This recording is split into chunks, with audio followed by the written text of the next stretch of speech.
أعوذ بالله من الشيطان الرجيم. بسم الله الرحمن الرحيم. كيف يكون للمشركين عهد عند الله وعند رسوله إلا الذين عاهدتم عند المسجد الحرام فما استقاموا لكم فاستقيموا لهم إن الله يحب المتقين. کیوں کر ہو سکتا ہے مشرکین کے ساتھ کسی قسم کا عہد اللہ اور اس کے رسول کا؟ یعنی بیک وقت یہ دونوں اسکول آف تھاٹ ایک جگہ ایگزسٹ کر ہی نہیں سکتے، شیطان کے ماننے والے مشرک اور رحمان کے ماننے والے مسلمز. اللہ اور اس کے رسول کا کیوں کر عہد ہو سکتا ہے؟ یعنی ان پرنسپل اگر اس وقت مجبوری نہ ہوتی تو اسلام نے جو پہلے بھی پیس ٹریٹی کی تھی صلح حدیبیہ والی، وہ کبھی بھی نہ کی جاتی، کیونکہ یہ ٹریٹی تو ان کے ساتھ ہو ہی نہیں سکتی. لیکن حکمت کے تحت ظاہرہ دنیا کو اللہ نے اسباب کے ساتھ جوڑا ہے. یہاں یہ تو نہیں ہوگا کہ نگاہ مارے کوئی وقت کا پیغمبر اور یہ کر دے. دنیا کو اللہ نے ایفرٹس کے ساتھ جوڑا ہے. انہی ایفرٹس کو پٹ کر کے مسلمانوں نے آخرت کی ہمیشہ کی کامیابیاں حاصل کرنی ہے. اس کی وجہ سے گیون سرکمسٹانسز کے اندر انبیاء کرام علیہ السلام اور ان کے ماننے والے اسباب اختیار کرتے ہیں. نظر مسبب الاسباب کے اوپر ہوتی ہے، لیکن ایفرٹ ساری یہیں پٹ کرنی ہے. دیکھیں نبی علیہ السلام غزوہ احد کے موقع پر نکلے ہیں، صحیح بخاری میں آتا ہے، تو آپ نے زرہ پہنی ہوئی تھی. زرہ پہننے کی کیوں ضرورت ہے؟ اس لیے کہ دنیا میں اللہ تعالیٰ نے تیروں سے اور تلواروں سے بچنے کے لیے یہ سارے اسباب رکھے ہیں، تو وہ اڈاپٹ کیے ہیں. تلوار کے بغیر نہیں نکلے کہ نگاہ مار دوں گا، نہیں، نگاہ مارنے سے بھی کچھ نہیں ہونا تھا. ہاں کبھی وقتی طور پہ معجزہ ظاہر ہو جائے، جس طرح کہ بدر میں ہوا یا حنین کے اندر ہوا، نبی علیہ السلام نے وہ ایک کنکریوں کی مٹھی بھر کے ان کی طرف پھینکی، لیکن یہ ہمیشہ تو نہیں ہوا. احد میں تو نبی علیہ السلام کے اپنے دانت بھی شہید ہو گئے، بخاری مسلم میں آیا. احد میں آپ نے وہ مٹھی نہیں پھینکی اس لیے کہ اللہ کا حکم نہیں تھا، ورنہ ادھر بھی مٹھی پھینکی ہوتی تو دانت مبارک شہید نہ ہوتے، 70 اصحاب شہید نہ ہوتے. تو دنیا کو اللہ نے اسباب کے ساتھ جوڑا ہے. ہاں کبھی کبھار اللہ تعالیٰ کی کوئی مرضی ہو، کسی جگہ اللہ تعالیٰ کوئی معجزہ دکھا دے، لہذا اس کو سمجھنے کی ضرورت ہے. یہ چیزیں معجزانہ نہیں چل رہی ہوتی، کبھی کبھار اللہ کی طرف سے کوئی ایسا معاملہ ہو جاتا ہے. لہذا یہ جو ڈاکٹر اقبال کا شعر ہے نا، آج بھی ہو ابراہیم سا ایواں پیدا تو آگ کر سکتی ہے انداز گلستاں پیدا، یہ جواب شکوہ کا. مسلمان اس کو لے کے بیٹھے ہوئے ہیں کہ شاید آج بھی کوئی ایسا کوئی معجزہ ہو جائے گا. نہ آج ابراہیم جیسا ایمان پیدا ہونا ہے اور نہ معجزہ ہونا ہے. میں تو اس شعر کو اس طرح سمجھتا ہوں کہ نہ ابراہیم والا ایمان ہونا ہے تو نہ آگ گلستان ہوگی. دیکھیں صحابہ کرام تو رومن امپائر کی بیٹل فیلڈز کے اندر تیل کے کڑاؤں میں ان کو جلایا گیا ہے، وہاں تو ان کے لیے آگ ٹھنڈی نہیں ہوئی ہے. ٹھیک ہے، یہ ایک ہی معجزہ تھا، ہو گیا. تو اکثر اوقات اس قسم کے جو شاعرانہ کلام ہے یا معجزات کے اوپر مبنی واقعات ہیں، اس سے بعض لوگ ڈیویٹ ہو جاتے ہیں اور اسے جنرل رول سمجھ لیتے ہیں. جنرل رول اللہ تعالیٰ کا وہی ہے کہ دنیا کو اللہ نے اسباب کے ساتھ جوڑا ہوا ہے. غزوہ خندق کے موقع پر نبی علیہ السلام نے بھی پتھر باندھے ہوئے ہیں. ٹھیک ہے، فاقے کی تکلیف کاٹنی پڑ رہی ہے. اللہ تعالیٰ چاہے تو آسمان سے کھانا نازل فرما سکتا تھا، لیکن اس تکلیف سے گزارا، اس لیے کہ انبیاء نے، ان کے ساتھیوں نے، ان کے اہل البیت نے امت کے لیے رول ماڈل بننا ہے.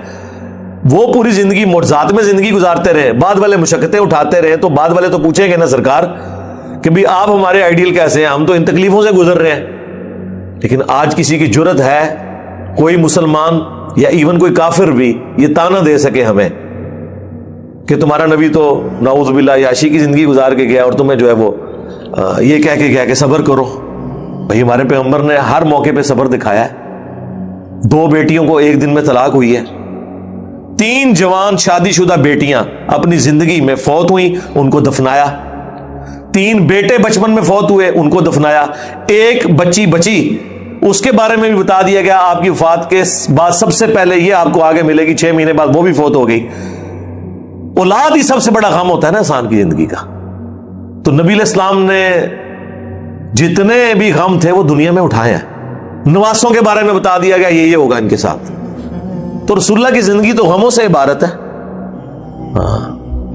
لہذا وہ آئیڈیل بن سکتے ہیں, وہ یہ دعویٰ کر سکتے ہیں کہ صبر کرو, کیونکہ ان کی زندگی صبر سے عبارت ہے.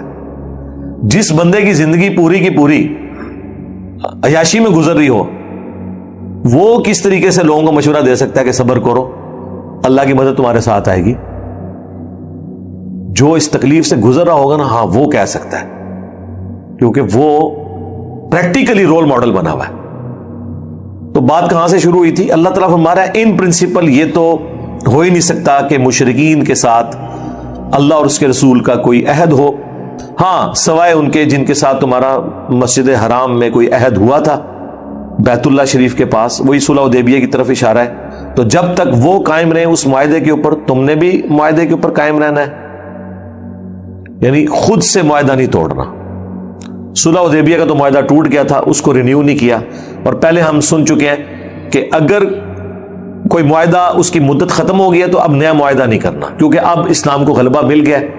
پہلے تو مجبوری تھی, اب کوئی مجبوری نہیں ہے کہ موحدین اور مشرکین کو ایگزسٹ کریں ایک جگہ پہ, اب یہ نہیں ہو سکتا. بے شک اللہ تعالی محبت کرتا ہے متقین سے, جو اللہ سے ڈرنے والے ہیں. كيف وإن يظهروا عليكم لا يرقبوا فيكم إلا ولا ذمة يرضونكم بأفواههم وتأبى قلوبهم وأكثرهم فاسقون.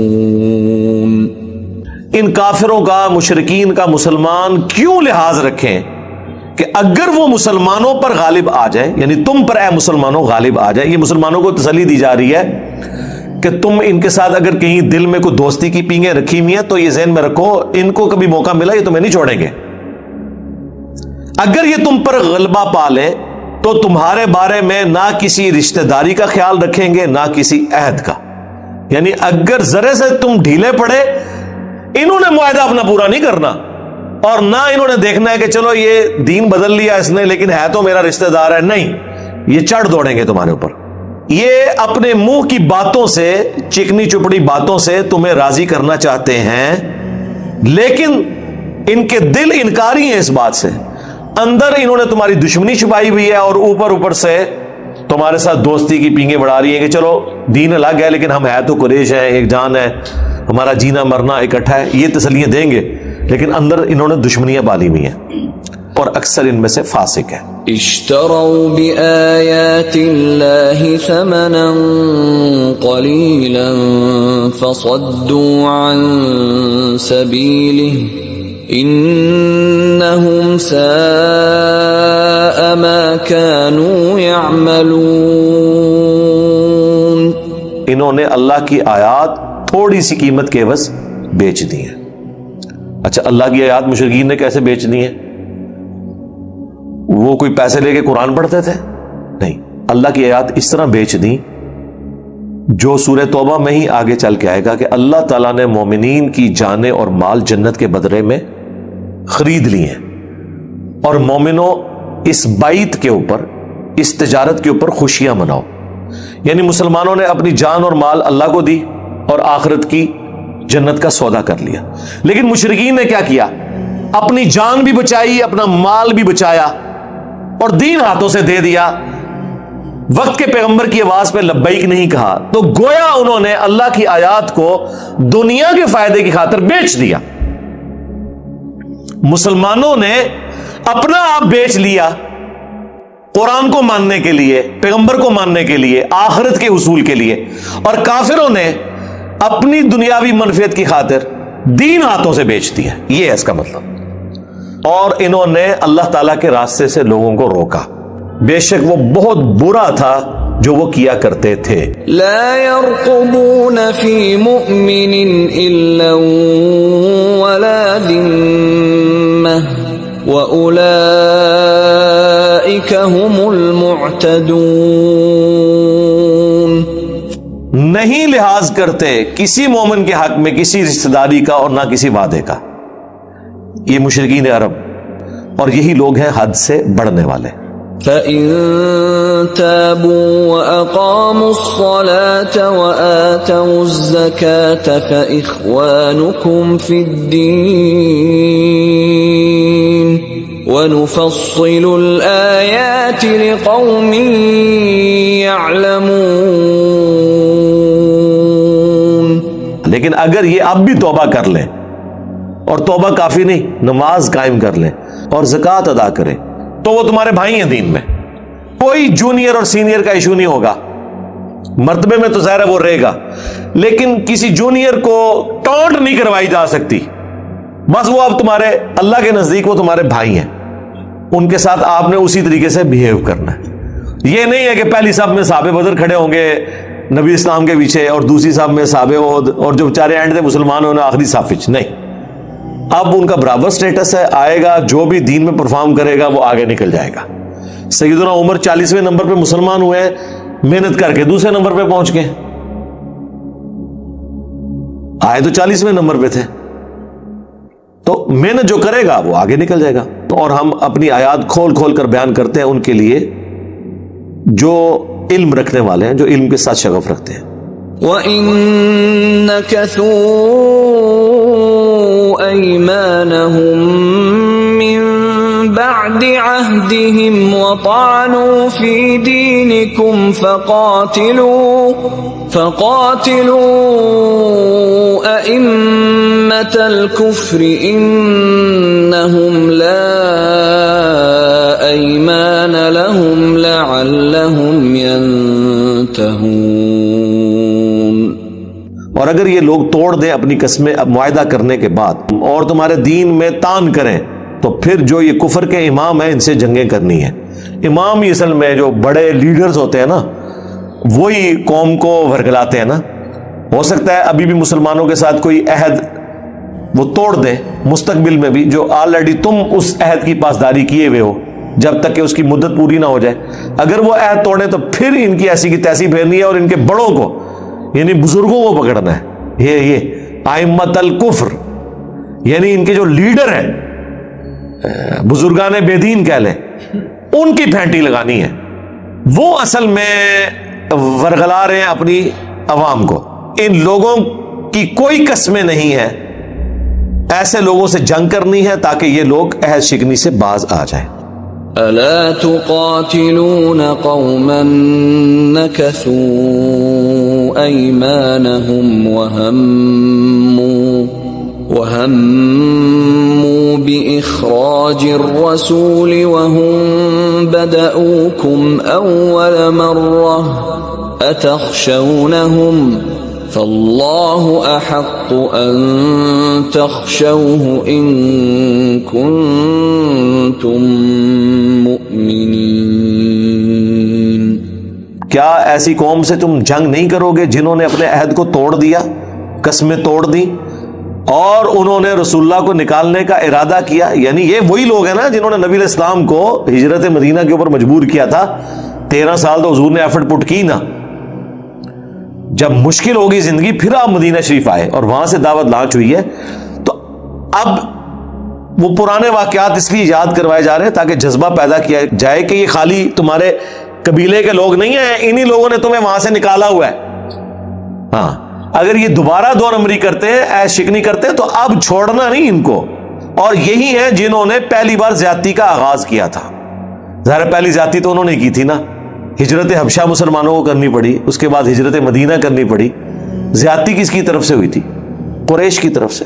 دیکھیں کو ایگزسٹ کرتے ہیں نا، ٹھیک ہے یار تم بھی اپنے طریقے سے عبادت کرو حرم میں، ہم بھی کریں گے، نہیں، الٹا مارتے تھے، تکلیفیں دیتے تھے غلاموں کو،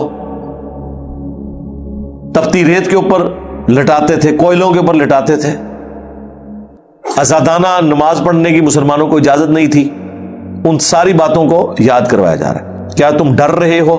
اب یہ ڈرنا بزدلی کی وجہ سے نہیں تھا، ایک پرانا کوئی لحاظ، کوئی دین لحاظ آ جاتا ہے، بندہ کہتا ہے یار چلو اب تو پرانی باتیں ہو گئی۔ لیکن اللہ تعالیٰ نے تو اب فیصلہ کیا کہ اللہ کے دشمن ہیں۔ اللہ زیادہ حق رکھتا ہے کہ تم اس سے ڈرو، یعنی تمہارا کام ہے کہ اللہ جو کہہ رہے ہیں نا وہ کرو۔ پرانے تعلقات کو نبھانے کی کوشش نہ کرو. اگر تم واقعی مومن ہونا پھر تم اللہ کے اس حکم کے اوپر عمل کرو. قاتلوهم يعذبهم الله بأيديكم ويخزهم وينصركم عليهم ويشف صدور قوم مؤمنين. ان سے جنگ کرو، قتال کرو، اللہ انہیں عذاب دے گا تمہارے ہاتھوں سے اور انہیں ذلیل و خوار کرے گا، رسوا کرے گا اور تمہاری مدد کرے گا ان کے اوپر، اور یوں مومنین کے دلوں کو اللہ تعالیٰ ٹھنڈا کرے گا، ان کو سکون دے گا. ظاہر ہے بدلے اتارے ہیں نا غزوہ بدر میں، پھر بدلہ اتارا ہے. عبداللہ ابن مسعود نے ابو جہل کی گردن کاٹی ہے نا، حضرت بلال نے امیہ کو قتل کیا ہے نا. وہ عمر سیریز میں انہوں نے سارا فلم آیا. پہلے وہاں پہ انہوں نے تکلیفیں اٹھائی تھیں، یہاں اللہ تعالیٰ نے ان سے بدلہ دلوایا. تمہارے ہاتھوں سے میں انہیں قتل کرواؤں گا. وَيُذْهِبْ غَيْظَ قُلُوبِهِمْ وَيَتُوبُ اللَّهُ عَلَى مَن يَشَاءُ وَاللَّهُ عَلِيمٌ حَكِيمٌ. اور یوں دور فرما دے گا غصہ ان کے دلوں کا. یار مسلمانوں کو بھی اب غصہ ٹھنڈا کرنے کا موقع ملا، اور اللہ تعالیٰ جس پر چاہتا ہے رجوع فرماتا ہے، رحمت سے توجہ فرماتا ہے، اور اللہ تعالیٰ علم والا اور حکمت والا ہے. أَمْ حَسِبْتُمْ أَن تُتْرَكُوا وَلَمَّا يَعْلَمِ اللَّهُ الَّذِينَ جَاهَدُوا مِنكُمْ وَلَمْ يَتَّخِذُوا مِن دُونِ اللَّهِ وَلَا رَسُولِهِ وَلَا الْمُؤْمِنِينَ وَلِيجَةً وَاللَّهُ خَبِيرٌ بِمَا تَعْمَلُونَ. کیا تم یہ گمان کرتے ہو کہ یوں ہی تمہیں چھوڑ دیا جائے گا؟ حالانکہ ابھی تک اللہ تعالیٰ نے جانچا نہیں ہے کہ تم میں سے کون ہے جو جہاد کرنے والا ہے اللہ کی راہ میں. اور ظاہر ہے کہ یہاں جہاد سے مراد قتال ہے، عام جہاد نہیں، عام کوشش نہیں، قتال. اور جنہوں نے نہیں بنایا اللہ اور اس کے رسول اور اہل ایمان کے سوا کسی کو اپنا جگری یار، یہ ابھی تک وہ لوگ نمایاں نہیں ہوئے. وہ اسی وقت نمایاں ہوں گے نا جب پتہ چلے کہ ادھر رشتہ دار ہے اور ادھر رشتہ دار نہیں ہے لیکن اسلام کے رشتے میں مسلم بھائی ہے. میں نے اس کے ساتھ کھڑا ہونا ہے، اپنے قریبی چچا زاد، تایا زاد، پھوپھی زاد، مامو زاد، اس کا لحاظ نہیں کرنا. اچھا اس چیز کا آپ آج اندازہ نہیں کر سکتے. قبائلی سسٹم میں جو یہ والے رشتے بھی تھے نا، چچا زاد، تایا زاد، پھوپھی زاد، مامو زاد، وہ بالکل حقیقی بھائیوں اور اپنی اولاد کی طرح ان کے ساتھ بہیو کرتے تھے اور جان دے دیتے تھے ان کے لیے. قبائلی سسٹم میں یہی ہوتا ہے. تو یہ آج تو لگتا ہے نا کہ یار لوگوں نے بس ٹوٹلی پورا کیا ہوا ہے. لوگ زیادہ تاوی میرا کزن ہے، اس کے لیے جان کوئی نہیں دیتا. ہاں کزن ہے تو ہوتا ہوئے گا، لیکن اس زمانے میں پہلی چیز رشتے دیکھے جاتے تھے کہ اچھا ہمارا اس سے رشتہ ہے، اس کا ہم نے ساتھ دینا ہے. رشتہ پہلے نمبر پہ ہوتا تھا، دین دوسرے نمبر پہ. جس کا سب سے بڑا ثبوت یہ ہے کہ بنو ہاشم نے اگرچہ اسلام قبول نہیں کیا، کئی لوگوں نے، حضرت عباس بھی حضور کی وفات سے 4 سال پہلے مسلمان ہوئے ہیں، لیکن پورے مکی دور میں نبی الاسلام کے پشت پناہ رہے ہیں 13 سال تک. حضرت حمزہ بھی جب تک اسلام نہیں قبول کیا نبی الاسلام کے پشت پناہ تھے. کس وجہ سے؟ بنو ہاشم کی وجہ سے. تو قبائلی سسٹم میں دین دوسرے نمبر پہ ہوتا تھا، پہلے نمبر پہ آپ کے قبیلے کی رشتہ داریاں ہوتی تھی. اب آپ کو سمجھ آئی یہ بات؟ اس لیے قرآن میں جب یہ آیات آتی ہے نا کہ اللہ اور اس کا رسول اور اہل ایمان پہلے نمبر پہ ہیں، تمہارے رشتہ دار دوسرے نمبر پہ ہیں، تو یہ آج کل کی ڈمی رشتہ داریاں نہ سمجھیے گا. اس وقت واقعی رشتہ داری کا مطلب بالکل لوگ تن من دھن لٹا دیتے تھے اپنے قبیلے کے لوگوں کے لیے، اور پھر جو بالکل قریبی رشتہ دار ہیں ان کے لیے تو ظاہر بہت آگے تک جانے کے لیے وہ تیار ہو جاتے تھے. اور اللہ تعالیٰ خبردار ہے جو تم کرتے ہو. ما كان للمشركين أن يعمروا مساجد الله شاهدين على أنفسهم بالكفر أولئك حبطت أعمالهم وفي النار هم خالدون۔ مشرک تو کسی بھی صورت اس چیز کا حق نہیں رکھتے کہ وہ اللہ کی مسجدوں کو آباد کریں، جبکہ وہ خود اپنے کفر کے اوپر گواہی دے رہے ہیں۔ یعنی بیت اللہ شریف میں خدمت کرنا، اس کی صفائی کرنا، اس کے متولی بن کے بیٹھنا، حاجیوں کو پانی پلانا، ان کی خدمت کرنا، اللہ کے نزدیک اس چیز کی کوئی اہمیت نہیں ہے ایمان کے مقابلے پہ۔ تو اللہ تعالیٰ مارا انہوں نے کیا مسجدوں کو آباد کرنا ہے، صرف یہ کہ صفائی کر دی۔ یہ وہ بد نصیب ہے جن کے اعمال اللہ نے غرق کر دیے، ضائع کر دیے، اور ہمیشہ رہیں گے وہ جہنم کی آگ میں۔ انما يعمر مساجد الله من آمن بالله واليوم الآخر وأقام الصلاة وآتى الزكاة ولم يخش إلا الله فعسى أولئك أن يكونوا من المهتدين۔ اللہ تعالیٰ کی مساجد کو آباد تو صرف اسی کو کرنا چاہیے، اور وہی کر سکتا ہے جو ایمان لائے اللہ پر اور آخرت پر، اور اس میں ایمان بالرسالت شامل ہے۔ ظاہر ہے رسولوں کی شریعت کو فالو کرنا ہے، اور نماز قائم کرے اور زکوٰۃ ادا کرے، اور اللہ کے سوا کسی کا خوف نہ رکھے۔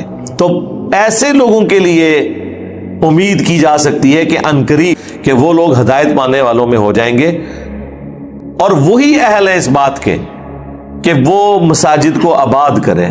اجعلتم سقایت الحاج وعمارة المسجد الحرام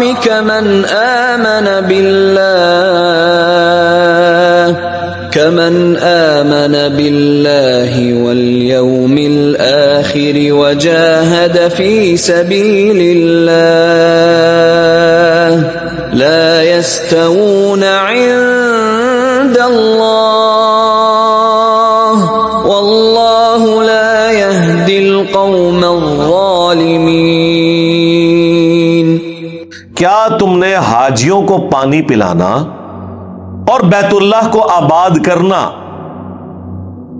اس کے برابر سمجھ لیا ہے کہ تم اس شخص کی مانند ہو جاؤ گے اللہ کے نزدیک کہ جو اللہ پر اور آخرت کے دن پر ایمان لائے اور اللہ کی راہ میں جہاد کرے؟ یعنی اللہ کے نزدیک تو اہمیت اس چیز کی ہے کہ اللہ پر ایمان لاؤ، آخرت پر ایمان لاؤ، اللہ کے تابع فرمان ہو، اس کے پیغمبر کی پیروی کرو۔ حاجیوں کو پانی پلانا، یا آج کے دور میں درباروں پر سبیلیں لگانا، تم نے یہ سمجھ لیا اس کی وجہ سے تمہاری بخشش ہو جائے گی، یا مسجد میں افطاری کروا دینے سے تمہاری بخشش ہو جائے گی؟ بخشش ان کی ہونی ہے جو مسجد آباد کر رہے ہیں نماز پڑھ کے۔ یعنی مسجد کی آباد کاری یہ نہیں ہے کہ آپ نے لوگوں کے روزے وہاں کھلوانے ہیں، اور اکثر یہی ہو رہا ہوتا ہے، پیسے والے خود مسجد میں نہیں آتے، وہ سمجھ رہے ہوتے ہیں ہم نے چلے جی اعتکاف والوں کا خرچہ اٹھا لیا، اس دفعہ سارے اعتکاف والوں کو کھانا ہمارے گھر سے جائے گا۔ اللہ تو کہہ رہا ہے کہ خانہ کعبہ میں بھی کوئی پانی پلاتا ہے یا حاجیوں کی خدمت کرتا ہے، اللہ کو تو ان کا وہ عمل قبول نہیں ہے، تو عام مسجدیں تو چیز ہی کوئی نہیں ان کے مقابلے میں۔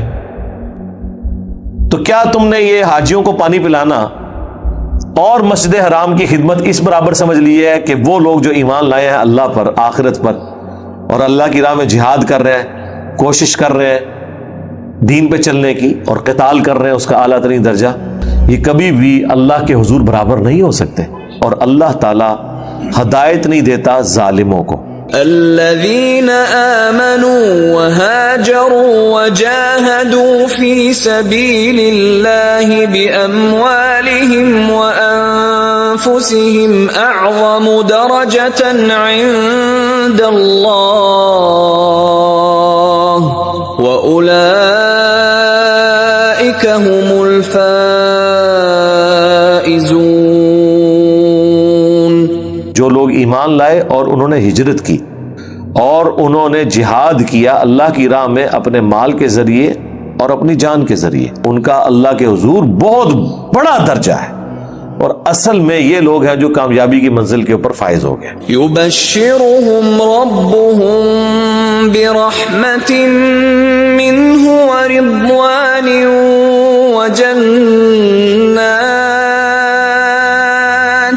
وجنات لهم فيها نعيم مقيم.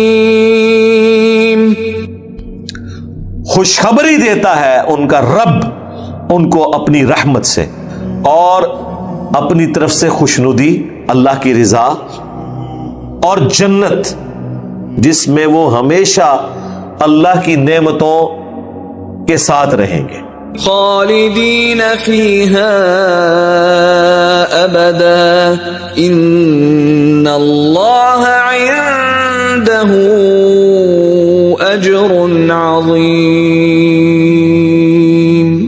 وہ اس میں رہیں گے ہمیشہ ہمیشہ، بے شک اللہ تعالی کے پاس ہی اجر عظیم ہے. یعنی دنیا کی زندگی دے کے آخرت کی ہمیشہ کی کامیابیاں حاصل کر لی جائیں. یا ایہا الذین آمنوا لا تتخذوا آباءکم واخوانکم اولیاء ان استحبوا الكفر علی الایمان ومن يتولهم منكم فأولئك هم الظالمون. اے اہل ایمان، مت بناؤ اپنے ماں باپ کو، اپنے بھائیوں کو اپنا دوست. کس صورت میں دوست نہ بناؤ؟ اگر وہ ایمان کے مقابلے میں کفر کی روش اختیار کرتے ہیں نا تو تمہاری کوئی جگری یاری ان کے ساتھ نہیں ہونی چاہیے. مطلب کیا؟ پرائورٹی اللہ اور اس کے محبوب صلی اللہ علیہ وآلہ وسلم کی نسبت ہے. اور جو کوئی تم میں سے ان کے ساتھ دوستی گانٹتا ہے تو وہی ظلم کرنے والا ہے. اچھا، اس دوستی سے مراد آپ یہ نہ سمجھیے گا کہ حسن اخلاق سے بھی منع کیا جا رہا ہے، نہیں. تو قرآن میں واضح ہے کہ اللہ کے بعد سب سے زیادہ حق ماں باپ کا ہے. 4 جگہ قرآن میں اللہ نے توحید کے فوراً بعد ماں باپ کا ذکر کیا. قل ان كان آباؤكم